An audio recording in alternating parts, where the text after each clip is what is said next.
Some of the smartest young people in Las Vegas were locked into a heated competition today. It happened at the Thomas and Mack Center. UNLV engineering students really went head-to-head in what's called the senior design competition, and our Steve Wolford has a look at some of the bright ideas brought to life.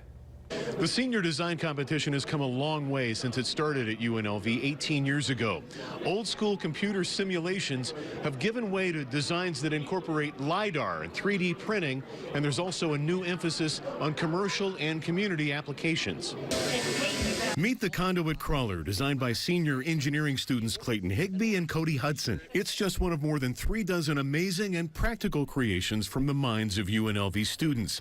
Here's a device that helps bananas ripen faster using ethylene gas with potential in-home and restaurant applications. And a potentially life-saving device that sends an alert and video to a smartphone when something or someone falls in your pool.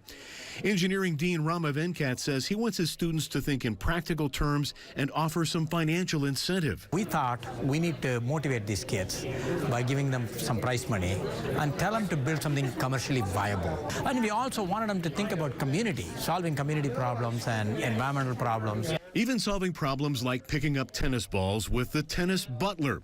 Not with the TV.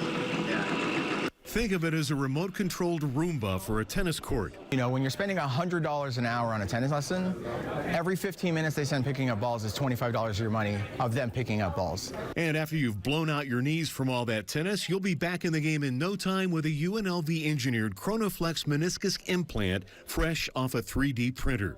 We're trying to get these commercialized so we can actually use these to transplants instead of doing needles and wires inside the knee. The winners will be announced tomorrow with a total of about $25,000 in prize money on the line. And it's possible that someday we might even see some of these designs at CES.